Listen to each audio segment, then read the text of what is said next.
Oysters. Let's talk about it.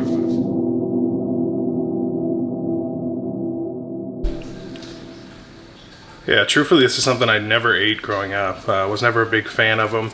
It was always a texture thing, as people tend to say. But the older I get, I guess the palate's changing a little bit, and really enjoy them. So these relatively cheap. You can get a dozen of them for $9. That's what these are. Sometimes you find them for cheaper than that.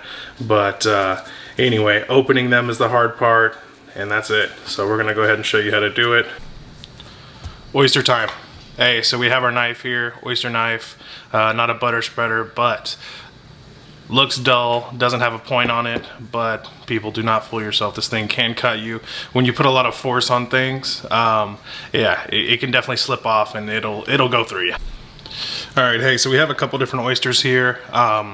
These are my favorite. These are Gulf oysters. This is a prestige oyster, really nice, good size, no crazy fishy aftertaste. I buy these probably once a week.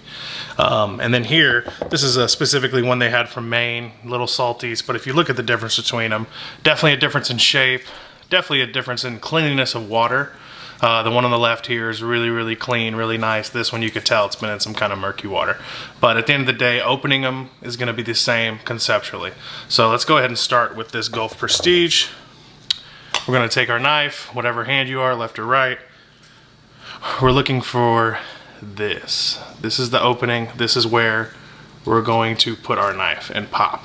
So each one's different. You have to find where it connects. From there, you know where you got to open it up. So let's go ahead and give it a shot. Boom.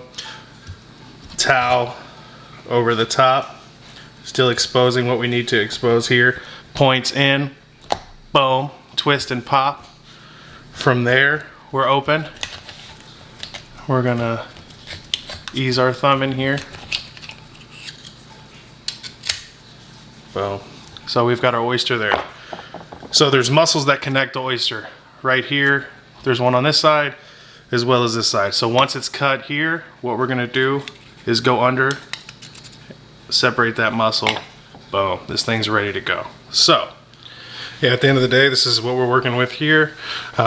Typically you have crushed ice, or you can do salt with peppercorns, you know what I mean, and things like that, but we're at home. Obviously this is COVID time, so we serve them up real quick. We have our mignonette on the side here, looks fantastic. We're in Texas, so we have a little bit of lime with it, but yeah, this is our oysters and our mignonette, so our recipe is complete.